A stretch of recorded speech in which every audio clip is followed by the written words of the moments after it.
again, something like a membership or a coaching program or an online course, people don't join those things to stand still. They join because they've got a goal they want to reach, a win they want, a transformation they want to achieve. So if you can demonstrate in your marketing that you are capable of delivering that, even on a small scale, people will have more trust in you to deliver on a larger scale.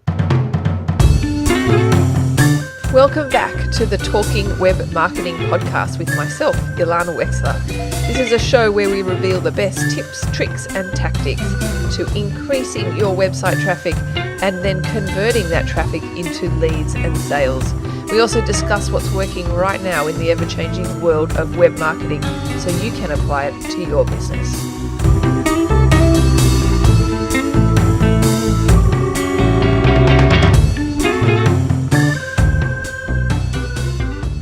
Welcome back to today's episode of Talking Web Marketing. I'm your host, Ilana Wexler, and today I am interviewing a very interesting person called Mike Morrison. If you're not new to the internet marketing space, you might have heard of Mike before. He runs a membership website helping other people with their memberships. So I've got a membership that I've been running for about 2 years now. Wow, that's gone quick. And where I help people with their PPC campaigns, AdWords and Facebook ads and Google Analytics. So I'm really interested in memberships and running a membership website. So I thought that maybe my listeners would be as well. So I've invited Mike on today's show to come and talk about all things membership websites, how you run them, the balance between free content and paid content, and how you get people into your membership. And I mean, we could probably talk for a week about memberships. Anyway, given all that we covered, I actually have split this episode over 2 parts because it was so much information and I thought it's best to break it up a little bit. So this is the part 1 episode where you can, where I talk with Mike, and then also be able to listen to the part 2 episode in the next one. Alrighty, so without further ado, let's get stuck in today's show. Welcome to today's episode, Mike Morrison. Thank you so much for having me on the show. I'm looking forward to this. Yeah, no, we've been trying to line this up for a while. So it's been like 6 or 7 months, hasn't it? And it's been my fault because it's fine. Yeah, not my fault, but there seemed to be a thing. There's always kind of construction work going on in my area. Anytime we talk moving. about the podcast. Yeah. That's all. Life gets in the way. That's all good. We got there in the end. That's all that matters. Yeah. So thank you for coming on. I brought you on because you are one of the experts on membership websites. And, I think anyone who's been in the internet marketing industry has obviously possibly, maybe not definitely, but possibly explored the possibility of having a membership website and this whole concept of recurring revenue being so attractive to many business owners. So I thought no better person to come on and talk about that kind of business model than yourself, because, I will ask you about your current business and I guess what led you to that. Yeah, sounds good. So do you want to start by sort of giving me your background? So I thought this was an extended intro. I'm just like, yeah, it sounds good. Yeah, no intro. We're straight into it. All right, yeah. So I run the business along with my partner, the better half of the membership guys. And, originally we ran a digital marketing agency, and we did that for the best part of a decade. And through that, we had a whole range of different projects that we worked on, but amongst those and amongst the type of projects we enjoyed the most were membership websites. We were directly involved in a whole bunch of memberships that became very, very successful. So these are kind of content-based memberships, e-learning sites, online communities. And it got to the point where, our agency was being successful enough that we were able to be picky. We were able to be choosy with the type of clients and the type of projects we worked on. So as time went on and as that became more and more prevalent in our business, we just started zeroing in on just membership and online courses and online community projects. So we would turn away, the typical 5-page brochure site for for, a local accountant or a yoga instructor. We'd turn away those projects because they bored us, and we would only really accept membership type websites. And then, Can I just stop you for 1 second? Yeah. Can I ask what you did for those? What kind of agency did you have? It was marketing, online marketing, web design development. So we would build the website, and we would be there once the website was kind of ready, in the thick of things, with the launch strategy, with the content strategy, the marketing, and all that side of stuff. And that was very deliberate. When I started freelancing in the early days, I've kind of got a mixed background, where on an education front, my education is in marketing, sales, and business. But I learned web design and graphic design as a hobby. The penny didn't drop when I started learning this stuff that it was actually a valuable, bankable skill set. I just did it because I'm a massive dork. I'm a big geek, and I liked building websites for fun little projects. So, when I developed these skill sets that kind of complement each other fantastically, it took me an embarrassingly long time to realize that they were complementary. I went down the traditional career path when I was young. I was training up as a financial advisor. I was in sales in the banking industry. And in my spare time, building websites and online communities typically around the gaming niche, just for fun. If you're geeky enough to consider that stuff fun. Depends on who you ask if it's fun, yeah, right? Exactly. So yeah, when I broke out and I went freelance, when the penny did drop, I very specifically decided that, so much in the web development space, I didn't want to just be a web designer and a web developer, because I had this background in sales and marketing and business. Yep. And in online marketing. And it just seemed that people who could build websites had no idea of how to market them, and they had no idea of the business side. And usually people who really had the online marketing stuff nailed, they didn't have the tech skills. So when I started kind of my freelance business as a one-man band, I was very deliberately bringing both sides of that to the equation. And that's something that we furthered even more when Callie came on board, when we got together, because her background, again, is more in kind of e-commerce, online communities. And she had all of the membership smarts as well from various different industries. So that was kind of what our agency was based around. We can do all the techie stuff, but actually we understand the business and the marketing side of that as well. And that obviously was a big part in how we were able to help our clients get successful. And I think one of the things that drew us to membership projects is there was a lot more tech needed, and there was a lot more strategy and marketing. So we got to really flex our muscles, and that was a lot of fun. There's only so many 5-page blogs or whatever that you can create. There's only so much you can do with basic, standard, boring info sites. You can do so much more with the membership, and I think that's how we ended up going further down that rabbit hole. Yeah, cool. So where you've ended up is now is that kind of where your business is right now, or did it sort of pivot along the way? It did at a point when we decided we were doubling down on the membership side of things, and we started exclusively working on memberships, but we were so entrenched in the client projects we were working on. These weren't things where we would work with them for a couple of months and then go away. We were like day to day in the thick of it for years with several of our major clients. So we just didn't have capacity to take on other clients. So obviously when that happens, you raise your rates, you kind of make hay while the sun shines. But we were finding just more and more, as we were becoming known exclusively for memberships, we were getting so many more people wanting our help who either didn't have the resources to actually hire us, or we simply just didn't have the time to be able to take them on. And because Callie and myself, we hate saying no. Like in a business sense, being able to say no is, I think, the best skill you can develop, but we hate letting people down. We hate turning people away without being able to at least say, okay, well, we can't help you, but why not go and join this membership? Why not go and check out this course, or go and read this blog, or subscribe to this podcast? These guys will help you.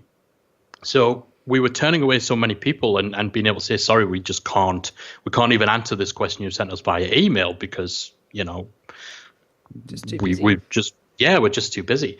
So we kind of set aside some time to try and find somewhere that honestly that we could kind of fob these guys off to, where we could say to them, listen, we can't help, but this person is a membership badass. Go speak to them. And we struggled. We struggled to find a good place or good source of expertise to send people to. Like there's a lot in the kind of the more seedier side of internet marketing about continuity programs and, buy some PLR rubbish and put it behind a paywall and charge $10 a month and, don't make it difficult for people to cancel and stuff like that. And we didn't want to send people there. We didn't want to send people into the gutters of the online marketing space. It's grubby. It is. And I've been rattling around in that space since like the late 90s. So I know just how dirty it is. And we just couldn't stand by that recommendation of, go read this blog, go buy this course. They'll see you right. So we had a decision to make eventually. We either continue just kind of having our doors closed and saying, sorry, there's no room at the inn in terms of being able to work one-on-one, or we do something about it. We become that source. And we decided on the latter, planted our flag in the sand, launched the Membership Guys brand, started blogging, podcasting, creating free resources. Of course, we created our membership site about membership sites. And it kind of spiraled from there to the point where 6 months in, we stopped taking on any clients whatsoever. Wow. And 3 months later, we kind of shuttered the agency because the membership had overtaken it in terms of revenue, in terms of growth. It just kind of skyrocketed. That's awesome. That's a great story. Thank you. Yeah, I think so. Yeah, no, that's awesome. And you guys do such a good job with it as well. And I think you do so much right with it compared to, as we sort of touched on a little bit, the grubbiness of the internet marketing world. It doesn't have to be like that. And you guys are whatever that word is. I can't pronounce it. I'm not. You know what I'm trying to say? Like, you guys set a great example of just doing it really elegantly. So congratulations on that, because clearly there's a need for it, which kind of like leads me into my question of, like, let's say if someone's thinking about starting a membership, like, what would you say is the best way that they could validate their idea? There's a lot of ways of kind of validating your idea, and unfortunately some people skip past the validation process because they get so excited about what they think is an absolute golden ticket idea. And so they steamroll ahead. They start buying membership plugins, buying domain names. I mean, I bought the domain name is like a meme, right? Yes. Like that whole thing of like, well, I bought the domain name for this great idea. And then that's why some people end up with like 200 unused domain names. They just steamroll into it and start trying to execute. And then they spend a lot of time, a lot of money, and they launch a membership, and nobody joins because nobody wanted the damn thing in the first place. So validation is key, and it's perhaps the biggest mistake I see people making. There's different degrees to which you can validate. Even just getting people to sign up for a waiting list for your membership. That is perhaps the easiest and the quickest way of getting some sort of indication of interest from your market. But honestly, the best way to validate that there's a buying market, not just that there's a market, but that there's a buying market who are willing to put their hands in their pocket and pay you for solutions to their problems. Best way to validate that is to get them to buy something else. Right. So, yeah, like easiest thing. Best way to validate someone will buy something from you is to get them to buy something from you. Like, of course, it's going to be a different proposition to a membership. But if you're thinking of starting a membership that's going to charge $50 a month every single month, get someone to buy something from you for $50 one time. So that might be paid webinar. It might be a workshop.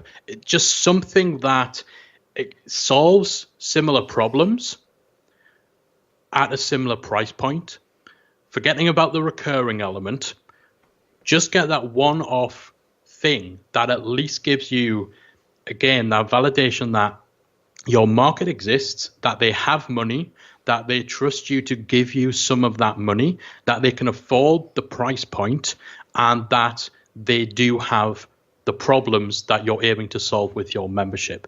Best validation you'll get someone to put their hand in their pocket and pay you for something. Yeah, nice. I would imagine that you guys have tested lots of different ways to get people into your membership. I mean, I think you guys are a bit of an exception where you had momentum already. You were already known as being a membership person, and therefore you had that momentum. But can you give me some examples of the best ways that, maybe not for your business, but for others, let's say starting out, the best ways that they have been able to sell people something to get them into their membership? Yeah, it's funny you say that about already having that momentum. Most of our business from the agency came from word of mouth. And so while we certainly had enough people out there who like to almost facilitate a successful agency, memberships are a different ballgame altogether. You're talking volume for memberships. And so we actually didn't really have all that much momentum, and it's a different market completely. So we scrapped a bunch of our existing email list because these were people who didn't want to learn to do this stuff themselves. They wanted to pay someone to do it all for them, which is the absolute opposite of what we were going for with our membership. So we kind of started from scratch, and we had a 3-month on-ramp before launching the membership. It's probably a shorter amount of time that I'd recommend people did it, but we started blogging and podcasting I think it was the beginning of June 2015 was when we first launched our membership and started creating and publishing content and generating leads for the membership site. And then 3 months later, we launched the Academy. Okay. So can you sort of elaborate a little bit on your launch strategy? Yeah, so with that, content marketing, I believe, while it is a slow burn, is the absolute cornerstone for most of the type of memberships we're talking about here. Mm-hmm. Most memberships consist of essentially content coaching community. And so it makes sense if you are selling content that you use content to sell content, to establish your credibility, to feed Google with stuff for its search engines, for anything someone might be looking for on your topic, to generate leads and all that sort of stuff. Not just as a way of, getting traffic, getting leads, but getting better members. The memberships are about the long term. And so you need to not just get sales, you need to get sales from people who will commit and invest in your membership long term. That requires a great deal of trust. Requires a good relationship between you and your audience. And those things, in my opinion and my experience, come from content marketing, blogging, podcasting, vlogging, live streaming, that sort of stuff. Mm-hmm. You're not looking for hit and run memberships. You're not looking for, quick fix sales tactics or Facebook ad hacks. You want people who are going to stick around for the long term. So content marketing was a big part of our launch strategy. We had very much a kind of a they ask, we answer approach. It's something that I know Marcus Sheridan talks about a lot. I think he's written a book about it. Literally, the strategy is find out what questions your audience have, create a piece of content to directly address that question. Yes. So we set up a Facebook group, and if you want to find out what people are struggling with, what they're going to complain about, put them in a Facebook group, they'll just feed you this stuff. So we set, people aren't shy when it comes to that sort of thing. So we set up a Facebook group, and, literally every time someone posted a question, because we were in those earlier days, I would go away, record a podcast episode with that answer rather than sitting there typing it out. And then I'd come back and say, you know what? That's such a great question. Funnily enough, we're going to have a podcast episode coming out about that next week. So keep an eye out for it. And then I'd go in and I'd share that link. And so probably the first 30 or 40 episodes of our podcast were direct answers or directly inspired from questions from our audience in the Facebook group. And that's a great promotion strategy. I mean, everyone who then joins the Facebook group, might search for that particular question they've got, and there's a content piece exactly answering their question. Exactly. And so they subscribe to the podcast and all of that. And obviously in the podcast, they're getting told about the academy and stuff like that. So, that was kind of how we kind of gave our content strategy a little bit of a kick up the butt in the early days. But the main thing we used for our launch is we did a 30-day online challenge. So a free 30-day challenge to generate leads. Yes. I'm a big fan with memberships, particularly for launches, of using event marketing. So something like a challenge, like a web summit, 24-hour live stream, something that is time specific where you have to be there. You have to subscribe by a certain date to be involved with the challenge. You have to come along at this time, this weekend, in order to watch the live summit or the live stream. That kind of event type marketing where you must be there. I think that's the sort of thing that generates the kind of excitement, the buzz, the attention, and gets a lot of eyeballs on you. And then you can obviously capitalize on that in order to promote your membership, run a discount, run an offer a trial, like that sort of thing. So I'm a big fan of event marketing, and that's obviously the angle we took for our launch with our 30-day challenge. And that challenge then led directly into the opening of our membership. And we've done kind of pop-up challenges before. So we did a 5-day challenge at the start of this year that was aimed at one segment of our audience, people with existing memberships who were looking to grow. We did a little pop-up challenge on Facebook with a temporary Facebook group with basically live streaming. And again, that gave us a nice big influx of members as well. So that sort of stuff mixed in with just consistent content marketing that answers our audience's most prominent questions, that uses segmenting. So we segment our audience pretty transparently, actually. If you go to our website on the homepage, we'll literally say, or we pretty much say, what segment are you in? Like, are you a planner, a builder, or a grower? We've got separate lead magnets for all those guys. We've got our content strategically planned so that we've got a balance of stuff for each of those 3 segments. The email series that you go through when you subscribe is obviously tailored to each of those segments. The messaging in our sales pitch is different for each segment because obviously somebody who already has a membership doesn't care about the stuff that's in our academy that teaches you how to build one. So, really, really leaning into that sort of segmentation as well. Yeah, that's awesome. And I think why, the challenge are so successful in general, not just for you guys, is like you're getting people to make a bit of a micro commitment, rather than signing up to something. It does end at a certain time, and that's quite digestible for people that, I can do a 30-day challenge. I can commit to something for 30 days rather than having to make a lifetime commitment and then being disappointed that I haven't been able to fulfill my obligations. And it's also like a community aspect as well, which is warming people up to the idea of being part of something and a cohesive group. Absolutely. You're essentially giving them a mini membership. You're giving them a taste of every aspect of what they would get inside a membership. They're getting some form of content. So in our 30-day challenge, it was basically an email a day. 30 days is a long time, though. It is long. The challenges that we've done since then, we've shortened just because you'll know yourself. You'll have seen this. If you sign up for something that's a 30-day whatever challenge course or anything, you get to a point where you end up just sticking all of that stuff in a folder, automatically filtering it. Yeah, you do, because people, they'll make a commitment and they'll have good intentions, but life gets in the way, and actually that challenge isn't going to be anyone's top priority. So 5 to 10 days we find works a little better for holding attention. But you're giving them content, you're giving them a little bit of a community, they're getting a little bit of coaching because you're in there with them, and then you're telling them, here's how to get this on an even more awesome level and just keep that momentum going. And it's worked real well for us as well.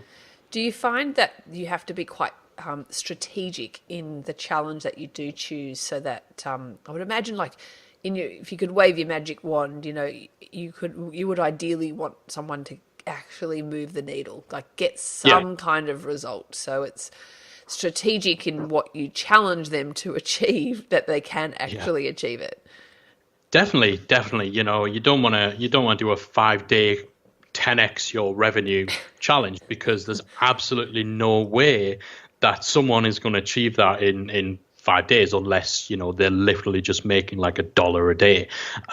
So, that sort of thing, it's balancing up something that sounds sexy and is easy to promote and is going to get people excited with what is realistic. In the same way that you're going to let people down in a 10x in 10 days challenge, you're also, not going to excite anyone with save 10 minutes out of every single day with our productivity challenge. Like, who cares? It's 10 minutes. It's not, or make an extra $5 a day. No one's going to get excited about that. So you definitely need to find that sort of balance. You want people to experience a win because, if you can demonstrate that you can solve someone's small problems, that you can give them small wins, they'll trust you to solve their bigger problems and to give them bigger wins. And again, something like a membership or a coaching program or an online course, people don't join those things to stand still. They join because they've got a goal they want to reach, a win they want, a transformation they want to achieve. So if you can demonstrate in your marketing that you are capable of delivering that, even on a small scale, people will have more trust in you to deliver on a larger scale. Hey guys, Alana here. Sorry to interrupt this episode, but I actually had to split this episode up into 2 parts because Mike delivered so much content. It was almost too much content for one episode. So we split this episode up into 2 parts. So this is the end of part 1. You can download the show notes of this part 1 by going to talkingwebmarketing.com. That actually redirects you to the podcast section on our website, greenarrowdigital.com. I know it's a little bit confusing, and you can download the show notes there. And we also have a bunch of free resources available on our website too. We've got a free video course and we've got free webinars and all that interesting stuff. So be sure to head over there. If you have been enjoying this episode, well then stay tuned for part 2. And also, if you are enjoying our podcast, I would love to hear about it, and you can let me know by leaving me a iTunes review. Alrighty, talk to you soon.